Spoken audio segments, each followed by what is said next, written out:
In today's video, I'm going to teach you how to add page transitions in Wix Studio. This quick guide will walk you through the simple steps to create engaging transitions that enhance your website's visual appeal and user experience. So let's dive right in. First, you'll want to navigate to the Wix Studio homepage, which is designed specifically for agencies and enterprises. Open your preferred web browser and enter the URL to reach their site. Once you're there, look toward the top right corner of the page where you'll find the Login button. Go ahead and click on it to access your Wix account. Next, to make things even simpler, use the Continue with Google option. This allows you to connect seamlessly without having to remember any additional usernames or passwords. With just a few clicks, you're logged into your Wix Studio, ready to get started. Now that you're logged in, direct your attention to the interface of the Wix editor.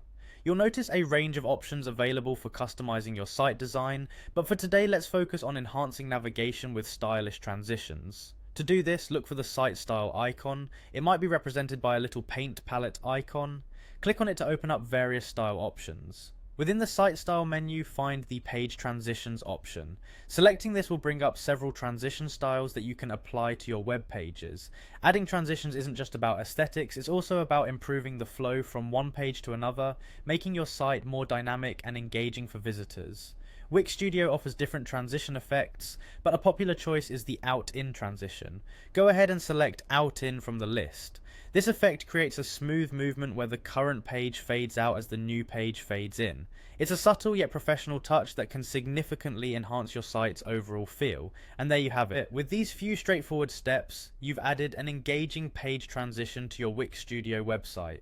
Simple applications like these can make a big difference, offering users a more fluid journey through your online space. Bear in mind that while transitions can visually enrich your site, they should be used sparingly to avoid overwhelming the user experience. It's all about finding the right balance that complements your site's content and purpose. Thanks for tuning in to today's quick guide on adding page transitions in Wix Studio. If you found this tutorial helpful, be sure to check out more of our videos for additional tips and tricks on optimizing your website. Until next time, happy designing.